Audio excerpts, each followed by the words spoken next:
expecting to collect. Some of that changes over time based on certain macroeconomic conditions and other factors. The third thing we have to pay attention to here is in evaluating the cost of this program, we have to also evaluate the benefits and how that will flow into revenue to the government. Our view is, based on a lot of good empirical literature, relieving student loan debt burden is going to help people start small businesses. It's going to make it easier for certain folks to actually save for that down payment and buy a home. All of that additional economic activity in the medium term is going to create additional tax revenue that comes into the government that offsets the cost on the front end. So the bottom line here is that there's all these different factors that go into the cost. Standing here today, I can't tell you how all of those are going to shake out. Part of it is that the Department of Education has to actually implement this policy. They have to get the application out. We have to start getting data on how many people are applying. And I think then, when that happens, we'll have a better sense of what the cost is going to be. On inflation, I think it's good to take a step back and realize where we are today. Today, the student loan payments are paused. They've been paused since the previous administration, and it's been extended multiple times by the Secretary of Education. Because of the pause, you have 45 million borrowers who are not required to make a single dollar in payments right now. What the president announced today was not only this debt relief, but a resumption in payments on January 1st, 2023. When you resume payments, what that means is that millions of borrowers are going to start making payments that come into the federal government. It's going to be billions of dollars a month in payments coming into the federal government. At the same time, of course, there is going to be relief going out to people. And our view is that those two things, the relief going out to people and the money coming in from Restart, largely offset each other.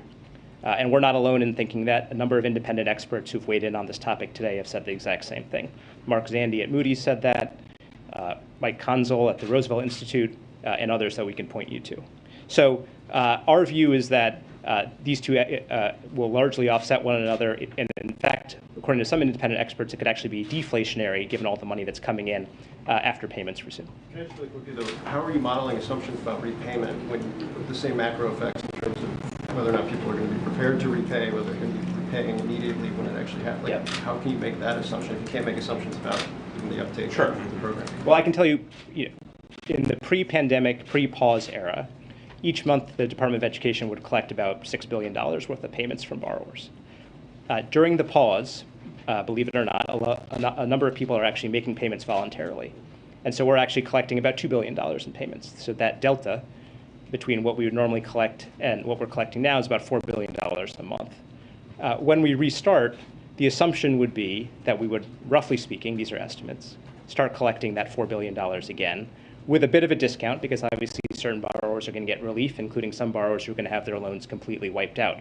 But the main thing we have to understand here is that today we are collecting $2 billion a month in voluntary payments, and after the restart happens, we are going to be collecting something significantly above $2 billion a month from borrowers. And if you think about that at a very basic level, that's why there's that deflationary impact from the restart. Just a couple more. Just to follow up on the legal authority, I know you said that we should check with the Department of Education, but in terms of at least the way the administration has talked about it, you've touted the economy and how it's doing much better under the president's management of the pandemic. So how does that align with then using legal authority citing pandemic emergency? Yeah. I used to be a lawyer, but I'm not a lawyer anymore, so I don't want to venture out onto getting deep into legal authority here. And I would refer you to the Department of Justice Office of Legal Counsel and also to the Department of Education Office of General Counsel. But I will make the point that there is a concern that when payments resume in January, that's going to lead to an increase in financial distress among borrowers. And so, for example, if you look at, there's a small subset of borrowers for particular reasons who are not subject to the payment pause. So they've been having to make their payments throughout the pandemic. And what you've seen is that those borrowers are in more financial distress. They've been having a harder time making payments on other debts that they owe and so on. So the concern is that when you restart payments, are a subset of borrowers going to end up defaulting on their loans, or are they going to go into delinquency? And so part of what the legal authority is being used to do here in a targeted way is to make sure that those borrowers who are at highest risk of distress after the restart happens, those are the people who are going to get the relief, because the legal authority gives the secretary the ability to make sure that the pandemic and the emergency does not cause a net financial harm to those folks. Okay, two more in the back, and then If you take a closer look at the White House fact sheet that was released, the White House cites a construction worker who makes $38,000 a year as a potential candidate for this student loan relief. You also cite a $77,000 a year earning nurse, and that sounds great, but I'm wondering, why did you structure this policy in a way that would provide up to $40,000 in debt for a married couple making up to $249,000? I mean, why include folks who have gone to post-grad, law school or business school? Is that really bottom up, middle out? Yeah, it is. As we've made clear, nobody in the top 5% of incomes is going to get a single dollar under this proposal. And actually, we have very good data showing that folks even making in that range that we talked about, near the top of the income cutoff, are much more likely to be experiencing distress after repayment starts. There's good data on it. And look, again, as Ambassador Rice said, we welcome having this debate. If you look at this chart, you can see that 87% of the dollars overall are going to people making under $75,000 a year. And $0, 0% are going to anybody making over $125,000 in individual income. And just because I've seen some criticism from Republicans on this today, it's instructive to compare that to what the Republican tax bill did in 2017. It's basically the reverse. 15% of the benefits went to people making under $75,000 a year, and 85% went to people making over $75,000 a year. And if you zoom in even more on that, people making over $250,000 a year got nearly half of the benefits of the GOP tax bill and are getting $0 under our bill. So we think that this is a classic example of what the president talks about in middle up economics. It's going to families that really need it, and the vast majority of it is going to people making under $75,000 a year. Thanks, sir. last question. Go ahead. So my question is, how did the administration come up with the $20,000 and $10,000 relief number? Was there some kind of calculation into what would be inflationary and what is actually going to make an impact? Yeah. Look, in terms of the Secretary's decision and the President's decision on this, there's a number of factors that go into it. The President's goal was to do something that he thought was fair, responsible, and consistent with his commitment to fiscal responsibility. And the conclusion was that following through on his campaign commitment, doing $10,000 for most borrowers, and then adding this additional $10,000 for Pell recipients, which it should be noted, a couple of facts about Pell recipients. Almost all of them come from families that make under $60,000 a year. Half of them came from families that made under $30,000 a year. And targeting additional money to people who got Pell Grants also reflects the fact that when it comes to repaying your debt, part of what matters is your current income. But a big part of it, too, is how much wealth do you have? What assets can you rely upon? A lot of borrowers can rely upon family wealth to help make some of those payments, especially as they're starting out. Pell Grant recipients, because they come from families with lower wealth, can't rely on that family wealth as much. In fact, some of them, many of them, are actually helping members of their family pay their other debts. So we thought this was a fair and equitable thing to do. It was fiscally responsible, and the combination of those factors is why we arrived at this ultimate outcome. Thank you. Thanks, guys. Thank you, Ambassador. Thank you, guys. All right, I have one quick thing at the top, and then we'll get going the rest of the briefing. So the last time I stood before you, all here on August 9th, average national gas prices were $4.03. Today, the average national prices are $3.88. The most common price at gas stations across the country today is $3.49. Prices have come down every single day since the last briefing. In fact, they've come down every single day this summer, over 10 straight weeks. This is the fastest decline in gas prices in over a decade, and it is saving families with 2 cars $120 per month on average. President Biden promised he would address Putin's price hike at the pump, and he has. He's releasing 1 million barrels of oil a day with the Strategic Petroleum Reserve. He brought together international partners to release an unprecedented amount of oil. And under President Biden's leadership, U.S. oil production is up and on track to reach a record high. The president will continue to call on domestic and international oil producers and refiners to increase output so that prices can continue to come down. With that, go ahead, Amr. Thank you. I just wanted to follow up on something that came up in Kirby's gaggle this morning. He said that he knew of no damage assessment within the NSC going underway regarding the documents that were found in the FBI search at Mar-a-Lago. And I guess my question is, why? From my understanding, there is an intelligence directive that calls for there to be a damage assessment to be conducted when there's an actual or suspected breach of classified information. I understand not wanting to get involved in the Justice Department's investigation, but why isn't the administration assessing what potential damage may have come from these documents? Look, I'm just going to reiterate what you heard from my colleague. We're just not going to comment on any of the contents of the ongoing independent Justice Department investigation. Again, and you've heard this from me, you've heard this from others. When it comes to that, we would refer you to the Department of Justice. And I'm respectfully, I would just have not asking you to comment on the Justice Department's investigation.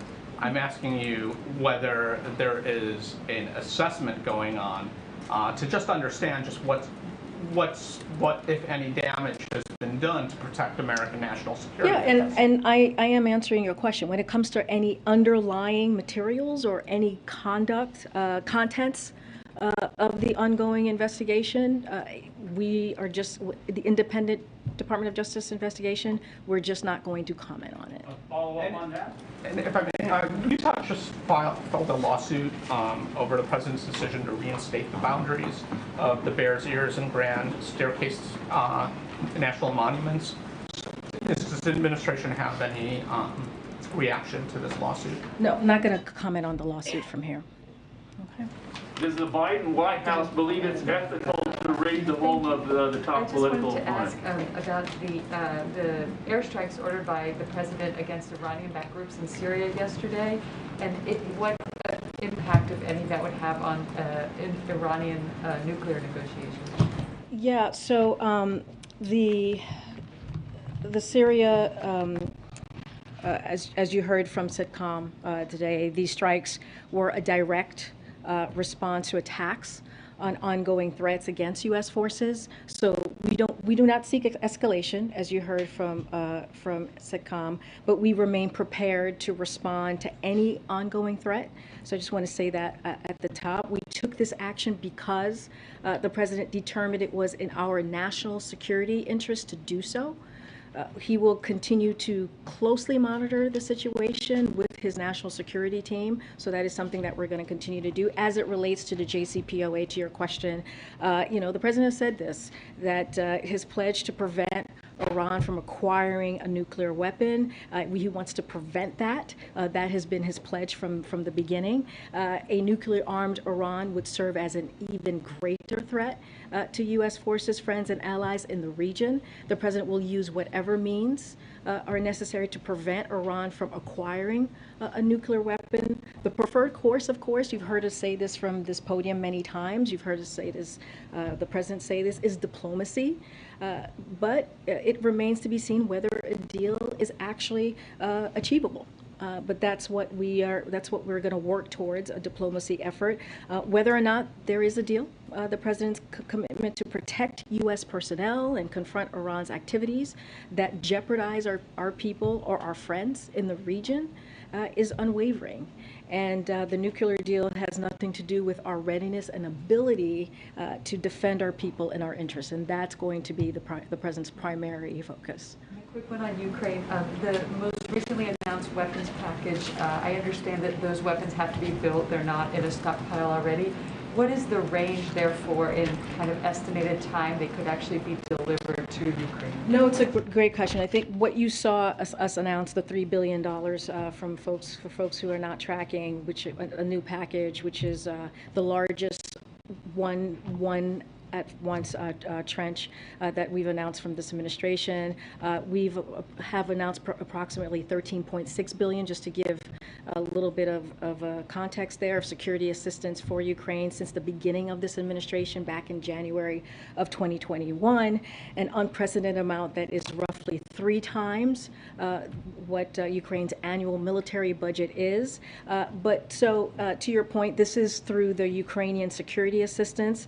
This announcement represents the beginning of a contracting process through which DoD will acquire additional capabilities to provide to Ukraine's armed forces. This is different than the presidential drawdown authorities that you've heard us announce. So it means that some of this acquiring Ukraine will take some time, to your point. I don't have a specific timeline for this. I would refer you to the Department of Defense. But this announcement is part of our efforts to ensure Ukraine's military can continue to defend its people and also defend its freedom and defend its right to be a sovereign country. A federal judge today blocked the administration's ability to enforce guidance related to emergency services abortion in states where it's banned or restricted. I think we've got 3 more states that are adding new restrictions, new trigger laws at some point this week. When you look around at the environment right now, where is the administration in terms of potentially new actions or what the president is thinking as this continues to progress? As you know, the president has taken some bold actions since Dobbs' decision was made back in June 24th, I believe, so just a couple months ago. And you know, we've been very clear as you look at what happened last night in Texas. Republicans legislators are working to roll back the freedoms of Americans that they relied on for a half a century, and it's more and more clear that this is against the will of majority of Americans. And we cannot forget that. Women across the country are making their voices heard. They're making their voices really loud and clear to reclaim the rights that were taken from them by the Supreme Court. And so here's the thing that we're doing, what the president is doing, and what congressional Democrats are doing is listening to women, to the majority of Americans, and we're committed to restoring protections of Roe. But again, what we're seeing from the other side is extreme. It is ultra MAGA, as you've heard the president say. It's including banning abortion in cases of rape, incest, and the health of the mother. That is what is happening here when you look at these pieces of legislation just across the country. And as I mentioned last night, Texas District Court affirmed that medical providers can deny life-saving and health-preserving care for women even if they are suffering from hemorrhaging or life-threatening hypertension. That is what we're seeing. And tomorrow, 5 new abortion bans go into effect in Idaho, North Dakota, Oklahoma, Tennessee, and Texas that will criminalize abortion, in some cases without exceptions for rape or incest. Texas's law is extreme, that it seeks to punish health care providers with life in prison. That's what they're talking about, punishing healthcare providers with life in prison. So Americans need to know that these are our fundamental rights that were taken away from us by this Dobbs decision, including the right to contraception and marriage equality are at risk. Let's not forget what we heard from Judge Thomas when that decision was put down, was announced. That's why people across the country need to make sure that their voices are being heard, and that's what we're going to continue to do. That's what the president is going to do along with congressional Democrats. Okay. Thank you. On student loans, one of my colleagues asked if these measures are likely to raise prices because it makes it easier for some students who are maybe more willing to take on debt if they know they're only going to have to pay a minimum amount or if it's going to be forgiven. And Ambassador Rice said that's something the Department of Education is going to be on the lookout for. So I'm wondering if that's a tacit acknowledgement that yes, these policies could cause tuition rates to rise in the near future even further than they already have. Look, this is This is something that Ambassador Rice talked about, as you just stated.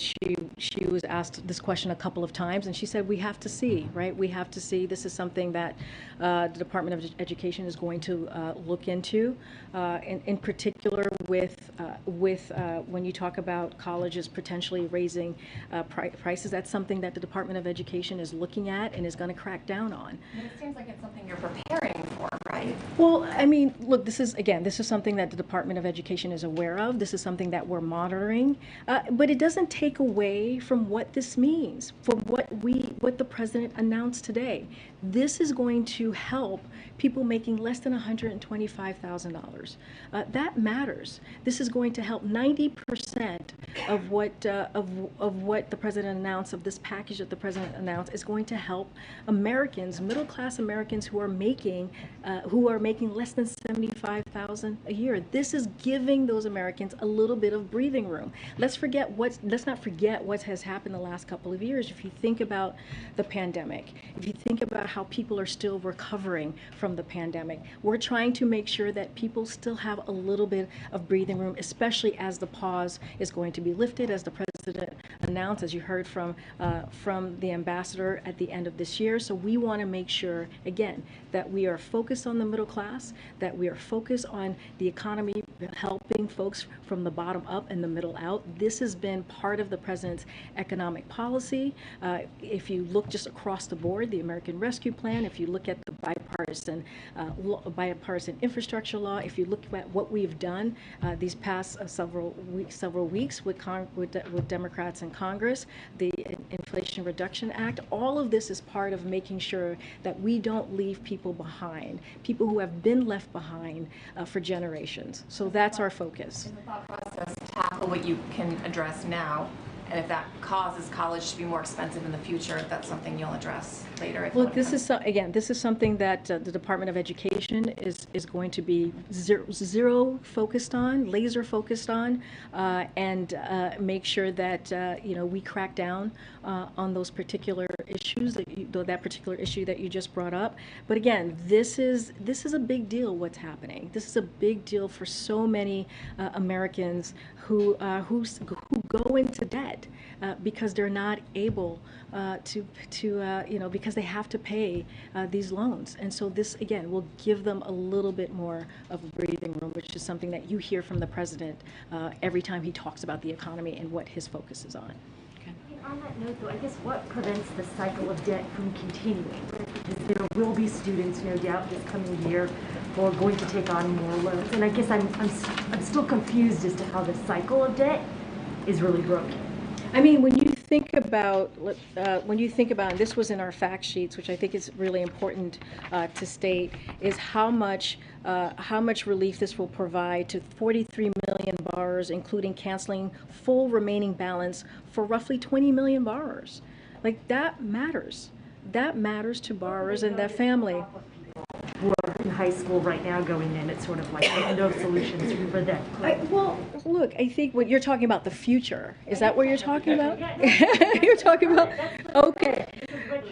Okay, well, here's the thing. There are things, the President plan also provides relief to future borrowers and current borrowers by cutting monthly payments for undergraduate loans in half. Like, that is part of the plan. Yes, we talk about 10,000. Payment, not the principal, and that's what we're getting at, is it's actually making it easier for people to take on more debt. And there's nothing in this program that stops schools for, I mean, just anecdotally, my school raised tuition from the time I was a freshman to the time I was a senior. My scholarship didn't go with it. So then I had to take out private loans to cover that. And again, that is something that the Department of Education is closely looking at. That is what that is what the ambassador was saying, right? This is something, when it comes to schools doing that, that is something that the Department of Education is going to crack down on.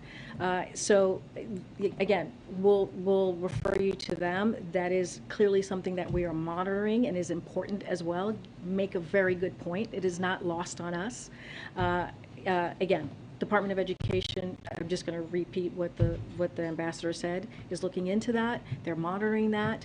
They're going to crack down on that and have a plan to do that. And so that is in their wheelhouse to deal with that particular issue. One more question, which is, I do know that there have been concerns that that the plan could be struck down in courts in some ways. This is even something that the centrist Democratic think tank Third Way came out saying. And my question is for you all, what preparation is there into thinking people will apply for this program and they could be stuck in some legal limbo?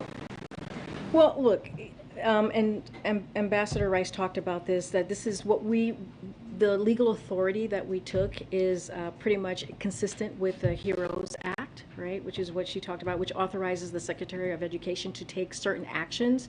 He believes they are necessary to ensure borrowers not placed in a worse position financially due to a national emergency like the COVID-19 pandemic. So that is the act, that is the legal authority that was given to the Secretary of Education to do this. We are confident in that legal authority, and any other further specific questions on that, I would refer you to the Department of Education. I haven't called in you, and then I'll come back to the I just wanted to return real quick on the potential damage assessment related to the documents, and ask you, I mean, it sounds like you're not commenting, period. I mean, is that right? Or are you, I'm trying to figure out, like, if there's a possibility that there is an assessment going on, you're just not willing to say it, or is there no assessment going on? So I cannot comment on it at all. All I can say is at this time, when it comes to these underlying materials, when it comes to the contents of the ongoing investigation, this is something that it is an independent investigation that the Department of Justice is doing, and I would refer you to them. But it would seem logical that the administration, for national security reasons, would want to assess whether something was breached, separate from an investigation into whether that was... No, I mean, Matt, I get your question. I hear it. I get your question. Amr just asked the same question. I think there might have been a follow-up after that. We just are not going to comment on the contents of this ongoing independent investigation that the Department of Justice is doing. We're not going to comment on the underlying materials at this time. We're just not going to do that. Follow up to that? Just another quick question. Tomorrow, Ukraine is Independence Day. John Kirby said earlier that President Biden will be calling President Zelensky. Is there anything else that the administration is doing? Obviously, this comes right after the $3 billion in aid that you outlined, but I don't know if there's anything else that the administration is doing tomorrow. Well, the $3 billion of assistance that we announced, which is the largest one-time assistance that we've provided, I think shows our commitment, our long-term. This is a long-term commitment to Ukraine to continue to fight for their freedom and bravely, as they have been doing for the past 6 months. As you heard from my colleague, yes, the president's going to have a conversation with President Zelensky, which he's had multiple conversations with him in the past several months. There's been an open line of communication with not just the President Zelensky, but also his team in the government. And we'll likely have a readout, and we'll share more of that conversation. But the president wanted to make sure he touched base with President Zelensky directly, and that's what's going to happen tomorrow. Go ahead. Yeah, I'll come to that. But go ahead. And then I'll come to you. Karine. My colleagues have made the point, and actually Democratic Congressman Chris Pappas issued a statement to the effect that this plan regarding college debt doesn't address the underlying cost of college. So kind of honing in on a question that my colleagues have asked, is the president ready to do more when it comes to addressing the underlying and ever-increasing cost of college? Is he willing to work with Congress? Is this something he's going to address more in the future? Well, he's talked about that in the past, right? He's talked about what he wants to make sure that we lower cost, right, of college for students. Look, since 1980, the total cost of both four-year public and four-year private college has nearly tripled, even after accounting for inflation. Federal support has not kept up. Pell Grants once covered nearly 80% of the cost of a four-year public college degree for students from working families, but now only covered a third. The typical undergraduate student with loans now graduates with nearly $25,000 in debt. And so this is something that is going to help deal with that specific issue. Look, the president has taken multiple actions pay $1. You've heard that from his speech today of repayment since he's got into office, which started before this president, the recipient of the Pell Grant, and you are a borrower, of course. That goes up to $20,000, and that matters because people who are on the Pell Grant, they come from households that makes less than $60,000. That matters. Half of that are folks in household that makes less than $30,000. So all of these efforts are going to matter. They're going to have an effect. And what you heard from my colleagues who were just here moments ago, they're going to encourage people to take this opportunity to help them with those efforts. I'm just going to move around. Go ahead. Thank you. Okay, I have two questions. In recent months, there have been increasing instances of vandalism of Gandhi statue. Two of them have been in New York, and one of them has been treated as a hate crime. Is the president aware about it? Because both the president and vice president have often quoted Mahatma Gandhi's quotes during their speeches, and they have said they are great fans of Mahatma Gandhi. What is the president's message to them? Because these fringe elements are openly commenting on social media about vandalism of Gandhi statue. So Mahatma Gandhi, as you know, has enduring message of truth and nonviolence, serves as an inspiration. As you said, the president has spoken to this directly and specifically. Any act of vandalism should be condemned in the strongest terms. I'll refer you to the local law enforcement for more on any investigation or actions that may be taken from their point of view. The United States is committed to ensuring the safety of security in Indian and other foreign counterparts. So we are something that we condemned any acts of violence. You've heard us say this many times before from this podium, and again, you know, Mahatma Gandhi is an inspiration, and you've heard that directly from the president many times. In the aftermath of Russian invasion of Ukraine, a lot of people are saying that the rules-based order foster greater peace, prosperity, and security for our people, advance a free and open Indo-Pacific, and together address the challenges we face around the world together. So we see this as a commitment, as a continued partnership. Do you have differences with India on the issue of Ukraine? Look, we've been very clear on where we stand with Ukraine, and we just announced a $3 billion additional security assistance to the country to make sure that the people are continuing to fight for their freedom. We have been, it's not just us, you see that with our allies and partners.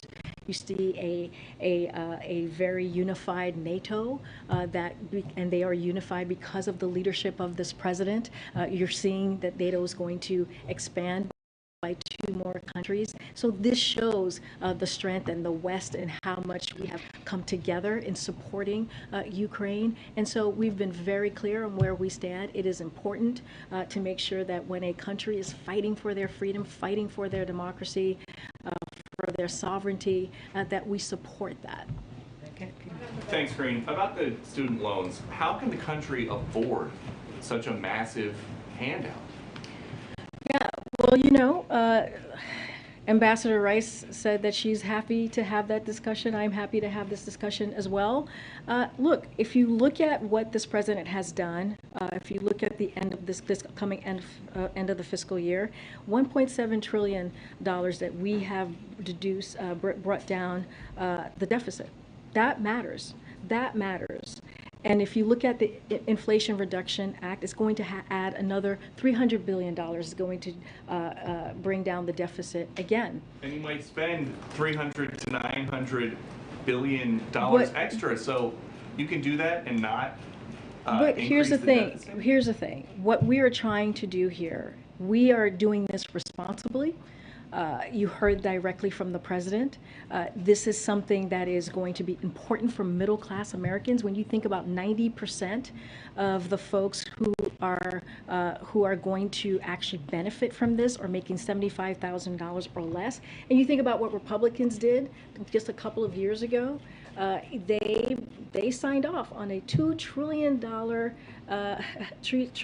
tax cut for the wealthy and did not provide any way to pay for that. And again, here's what we have done. But you're talking a lot about how much it might cost, it might not cost. Who is paying for this? What we are saying is the work that this administration has done, the work that the Democrats in Congress has done, is actually there, and you see that the 1.7 trillion deficit deduction that you see is going to benefit us in being able to do something for class. But when you This is forgive- about doing something for people who make less than $125,000. But- $1.7 trillion. That's what we've been able to do. But when you forgive debt, you're not just disappearing debt. So But- who is paying for but- this? And then I'll give you the second part. We lifted the pause, right? We're going to lift the pause at the end of this year, which is going to matter, right? Which is going to offset a lot of what we're doing as well.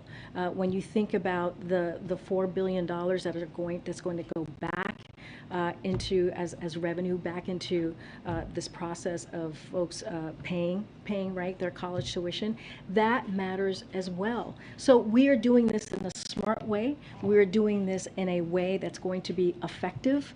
We're doing in this a way that keeps to the president's promise on giving people who need some breathing room, who need some breathing room. I just laid out for you. No, Peter, I just laid out for you how we're seeing this process and why this Wealthy matters. Americans, is it corporations? Again, Who is I paying? just laid out. Somebody's gotta pay. I just laid out because of the work that we have done in the economy, because of the American Rescue Plan, because of the Inflation Reduction Act, and because all of this work that this president has done has brought down our deficit by $1.7 trillion, unlike what Republicans did when they added to our deficit $2 trillion and did not care at all or thought about how this was going to be paid for.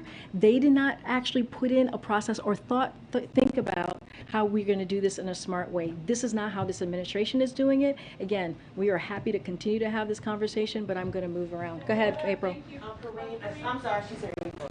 Karine, so what I need to find out, the school system for 2022-2023 is already beginning to see cracks. School teachers, there are school teacher shortages in some states. There are attacks already on some kids who are in the LGBTQ community. There's a concern about crime. Is the president working with the Secretary of Education like he did on the student loan debt forgiveness to talk about trying to ensure the safety, the equity, and just the success of the 2022-2023 school year?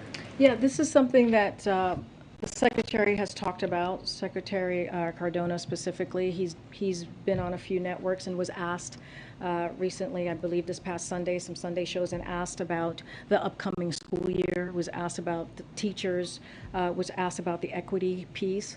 If you think about the American Rescue Plan and you think about what that did, the billions of dollars that provided to make sure that school districts were able to rehire teachers, especially what we saw was happening with the pandemic, where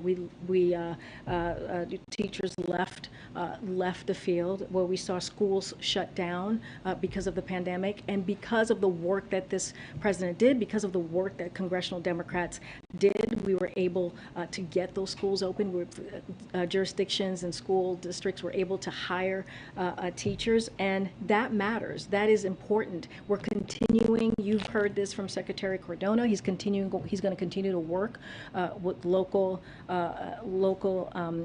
governments, local schools, to make sure that the American Rescue Plan, the monies that are there to hire those teachers are being used. And so that's one piece, right? That's the teachers. And also, the president has put forth billions of dollars, more than $300 billion from the American Rescue Plan to make sure that there is safety, that communities were able to hire police officers to make sure that there was some protection, that they felt safe, had safe communities. So, what about the piece, the attack on students who are in the LGBTQ community from telling them they can't come to school or not feeding them school lunches? Is that a rights issue as well? So first of all, we condemn that.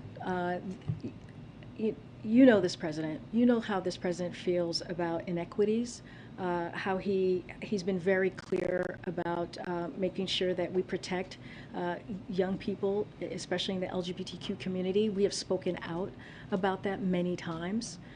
This is something that Secretary Cardona is working with local schools, and he has talked about as well. So this is clearly an issue that we're monitoring. We'll continue to monitor, and we will continue to condemn those types of practices or behavior. I'm going to just go around to people I haven't called on yet. Go ahead, Dan. I have two questions. The state of California is scheduled tomorrow to say that you can't buy new gasoline cars starting in 2035. So what is the White House's reaction to that? Do you guys support that? Say that one more time. The state of California said after 2035 they're not going to let you buy new gasoline cars. That news is breaking tomorrow. Okay, so I have not seen that report, so I need to actually take a look, talk to our team, so we can provide you a more a clear, a clear response. So I don't want to get ahead of what the team might say on that. What do you say to Jason Furman? He was the chairman of the Council of Economic Advisors during the Obama White House, and he tweeted today. He and Larry Summers were, early, warning beacons on inflation last year. He tweeted, pouring roughly $500 billion of gasoline on the inflationary fire that is already burning is reckless. Doing it while going beyond one campaign promise and breaking another is even worse. How do you respond to that criticism? You're talking about the student loan. Look, from your own party. Bharat kind of talked about this. The way we see it is a number of independent experts, from Moody's analysts to the Economic Policy Institute, agree that restarting student loan payments around the same time we provide targeted relief will not have any meaningful effect on inflation. That's because collecting more payments by ending the moratorium will mean borrowers will pull back on spending in other areas. It will have a deflationary effect. That's the way that experts have seen this as well. This will more than outweigh any limited positive wealth effect of targeted debt cancellation. That's why the Economic Policy Institute has said that claim that canceling debt is inflationary is profoundly off base. And the Roosevelt Institute has gone even further to say that a deal that cancels student debt and restarted payments would reduce inflation. Taken together, the actions the president announced today are not only economically responsible, they will provide real benefits to families. So we look at the other independent experts. This is also something to take into account as we talk about inflationary causes. Okay. I'm trying to think. Go ahead. Yeah, Nadia. I'm going to stay on the student loans. American students pay higher fees in comparison to Western democracies by far, thousands of dollars. Most of Western European countries subsidize college fees. So why can't the administration negotiate with banks who makes billions of dollars in profit to make sure that student loans are interest-free or subsidized? I mean, most of us who are parents can barely send 1 or 2 kids to college in America. Look, the president himself put 3 kids through college, undergrad and graduate school. So he understands the burden of what having student debt could mean for a family, for an individual, which is why he took this action. Look, we see this action that we took today is going to be beneficial. It's going to help families. We went through the numbers that 90% of families that it's going to help out, that's making less than $75,000 a year, that matters. That is a big percentage of folks that are going to get relief. And so this is one approach that we're taking. The president has taken other historic approaches. When you look at, again, the $32 billion that he was able to cancel that debt for 1.6 million borrowers, that matters. We've not seen that. When you think about the historical black colleges and universities, he has historically invested, provided $6 billion. No other president has done that amount before. So look, the president's is going to continue to look for ways to help out middle-class Americans, to continue to look at ways to help out the people in communities that are left behind. But what we're going to focus on right now is on this particular announcement that were made. We are encouraging Americans out there, folks out there, borrowers, to take advantage of this and to see if they're eligible. And that's going to just be our focus for this time. Okay. All right. Thank you, guys. We'll see you tomorrow. Does the White House believe it's ethical to raid the home of their top political opponent?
Figured I'd make you feel at home. You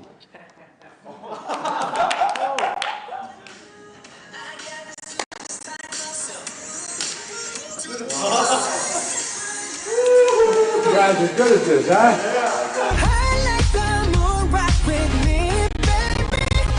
Hello, we are BTS. Today we're here to speak with President Biden about anti-Asian hate crimes, Asian inclusion, and diversity.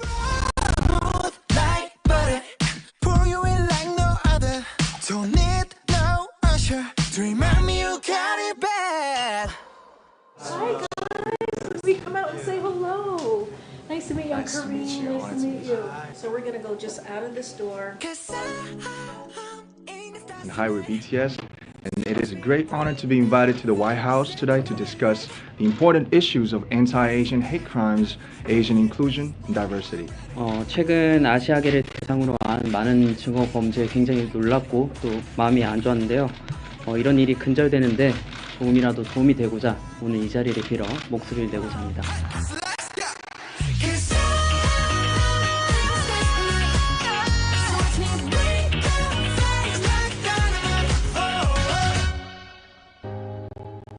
한국인으로서 또 에이시안으로서 꼭 이야기를 해야 되는 문제라고 생각이 들었고요. 특히나 이제 한국 아티스트로서 이제 해외를 다니면서 이제 언어나 문화를 초월하는 그런 그 초월을 해서 또 많은 사람들한테 닿는 그런 경험을 했던 사람으로서 이 다양성이 주는 특별함을 꼭 이야기해야 된다고 생각이 들었습니다. 그리고 또 이제 차이가 주는 특별함의 여러 많은 사례들이 훨씬 더 늘어나야겠다는 생각도 들었고요.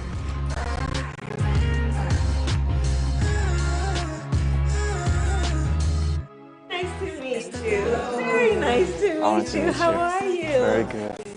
When we see hate and prejudice, it's meant to make people afraid. And it's meant to make people feel alone and therefore without power. When you all speak about it, you speak to people in a way that reminds them they're not alone. We just want to give back all the love that we got, use our voice like you told us. That's all we wanted. So today is a really, really historical and big day for us. We feel happy to help make a positive impact, and we feel the great responsibility at the same time. It's an honor to meet you, Mr. President. Well, welcome to the White House. Come on up here, guys. I got involved in public life because of civil rights. Even back then, famous artists helped move people. What you're doing makes a big difference. Talking about how we have to eliminate hate is important. When we first heard that the White House and President Biden invited us because of the Stop Asian Hate and the anti-Asian hate crimes, we were like, this is it, why not? We have to go to DC, we have to see you, and thank you for recognizing all the efforts, and we truly feel that our time truly pays off and pays back. This is an important month here in America. A lot of our Asian American friends have been subject to real discrimination. We want to say thank you sincerely for your decision, such as signing the COVID-19 Hate Crimes Act into law. We truly appreciate the White House and the government's trying to find solutions. I know you know what you're doing, but don't underestimate it. It's not just your great talent, it's the message you communicate. It matters. This is one president who appreciates you. Wow. Woo-hoo. I have to tell my mom.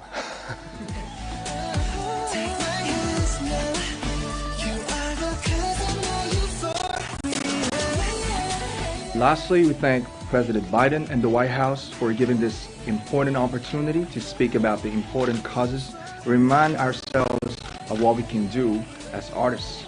Once again, thank you very much.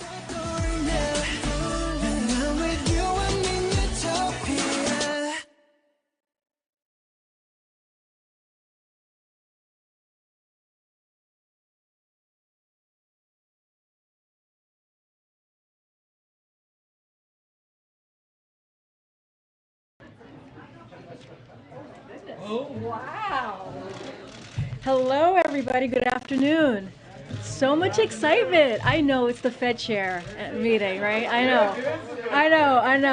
Yeah, Bloomberg. These, I mean, yeah. Forget about me. I know, it's not about me. Okay, so today on the final day of Asian American, Native Hawaiian, and Pacific Islander Heritage Month, I'm excited to welcome some special guests to the briefing room today, pop phenoms BTS. Woohoo! While many of you may know BTS as Grammy-nominated international icons, they also play an important role as youth ambassadors, promoting a message of respect and positivity. After this briefing, they will join President Biden in a discussion about Asian inclusion, representation, and diversity, as well as addressing an anti-Asian hate crimes and discrimination. As many of you know, the President has led a historic whole-of-government approach to combat racism, xenophobia, and intolerance facing ANHPI communities. Beginning his first week in office when he issued a presidential memorandum leveraging the power of the federal government to stand against this hate. The President also signed the COVID-19 Hate Crimes Act into law, signed an executive order to reestablish the White House Initiative on Asian Americans, Native Hawaiians, and Pacific Islanders, and funded critical research to prevent and address xenophobia against AA and NHPI communities. So without further ado, I will let the band take it from here. They're going to each speak. We have interpreter somewhere here. There you go. Good to see you. So they'll each speak first, and then the interpreter will come back up and interpret what they just said. They're not going to take any questions. They're just going to come here and give some words, and then we'll start the briefing. Thank you. Go ahead, Jess. Thank you, Karine, for your kind words, and hi, we're BTS. And it is a great honor to be invited to the White House today to discuss the important issues of anti-Asian hate crimes, Asian inclusion, and diversity. 네, 오늘은 AANHPI 헤리티지 먼스의 마지막 날입니다. 저희는 AANHPI 커뮤니티와 뜻을 함께하고 기념하기 위해 오늘 백악관에 왔습니다. 네, 최근 아시아계를 대상으로 한 많은 증오 범죄에 굉장히 놀랐고 또 마음이 안 좋았는데요. 이런 일이 근절되는데 조금이라도 도움이 되고자 오늘 이 자리를 빌어 목소리를 내고자 합니다. 네, 오늘 저희가 이 자리에 올 수 있었던 것은 저희의 음악을 사랑해 주시는 다양한 국적, 언어, 문화를 가진 저희의 팬, 아미 여러분들이 계셨기에 이 자리에 올 수 있었다고 생각합니다. 정말 감사합니다. 네, 한국인의 음악이 서로 다른 언어와 문화를 넘어서 전 세계 많은 분들께 닿을 수 있다는 게 아직까지도 좀 신기하고 근데 신기한 것 같습니다. 그리고 이 모든 걸 연결을 시켜주는 음악이란 건 좀 참으로 훌륭한 매개체가 아닌가 싶습니다.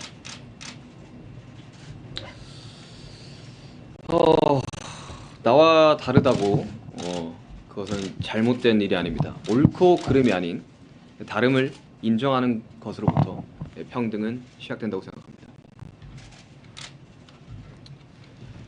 네, 우리는 모두의 각자의 역사를 가지고 있습니다. 오늘 한 사람 한 사람이 의미 있는 존재로서 서로 존중하고 이해하기 위한 또 한 걸음이 되기를 바랍니다. And lastly, we thank President Biden and the White House for giving this important opportunity to speak about the important causes, remind ourselves of what we can do as artists. Once again, thank you very much. I'll provide an interpretation in Korean and English. 우리말과 영어로 통역 간략하게 전달드리겠습니다. 남준 씨는 친절한 소개 감사합니다. 방탄소년단입니다. 오늘 백악관에 초청받아서 반아시아계 혐오 범죄, 그리고 아시아계 포용, 그리고 다양성에 대해 논의하는 자리를 가지게 되어 정말 큰 영광입니다. Jun said today is the last day of the AANHPI Heritage Month. We joined the White House to stand with the AANHPI community and to celebrate. Jimmy said we were devastated by the recent surge of hate crimes, including Asian American hate crimes. To put a stop on this and support the cause, we'd like to take this opportunity to voice ourselves once again. Jeop said we are here today thanks to our army, our fans worldwide, who have different nationalities and cultures and use different languages. We are truly and always grateful. Jungkook said we still feel surprised that music created by South Korean artists reaches so many people around the world, transcending languages and cultural barriers. We believe music is always an amazing and wonderful unifier of all things.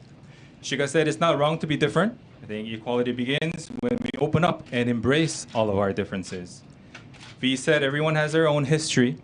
We hope today is one step forward to respecting and understanding each and every one as a valuable person. 마지막으로 남준 씨가 중요한 문제에 대해 함께 이야기하고 우리가 아티스트로서 무엇을 할 수 있는지 생각할 기회를 만들어 주신 바이든 대통령님과 백악관에 감사드립니다. 감사합니다. What does it mean to you to come to the White House? We're gonna go. They're not gonna take any questions, but thank you so much, guys. Thank you.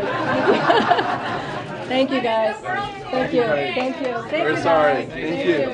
BTS 화이팅!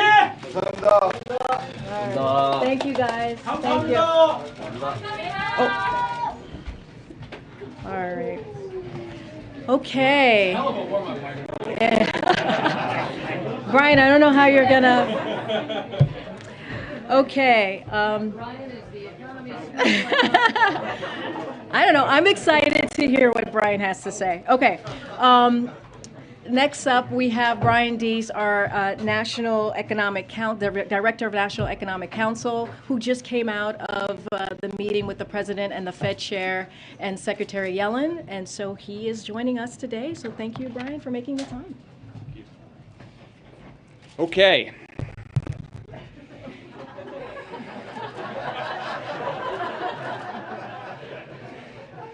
So I get to go home and tell my kids that BTS opened for me. I did not expect that when I woke up this morning. And I know that you're all here to talk about trimmed mean inflation, and you're as excited about that as you are for them. So thank you for hanging in here. I just wanted to provide a little bit of context to the economic focus of the day. As you all know, the President just concluded a meeting with Chair Powell, along with Secretary Yellen and myself. It was a very constructive meeting focused on the outlook for the U.S. and the global economy.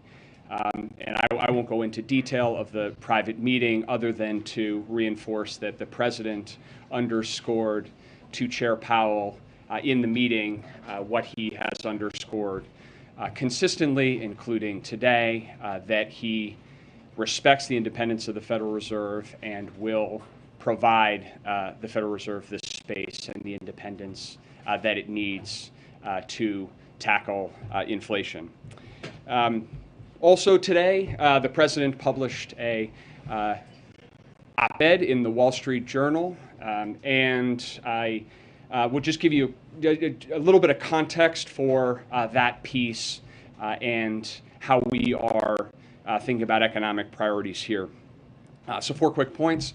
The first point is there is no question that the global economy right now faces a range of significant challenges. Inflation is first among them. It is a global challenge. We learned, for example, today that inflation in the euro area hit an annual rate of 8.1%. And it is a challenge that the President understands is hitting American families and creating anxiety and also economic hardship. As he said, he gets this. The second point is that as the President is making fighting inflation his top economic priority, it is really important that we recognize that we can take on inflation from a position of relative economic strength.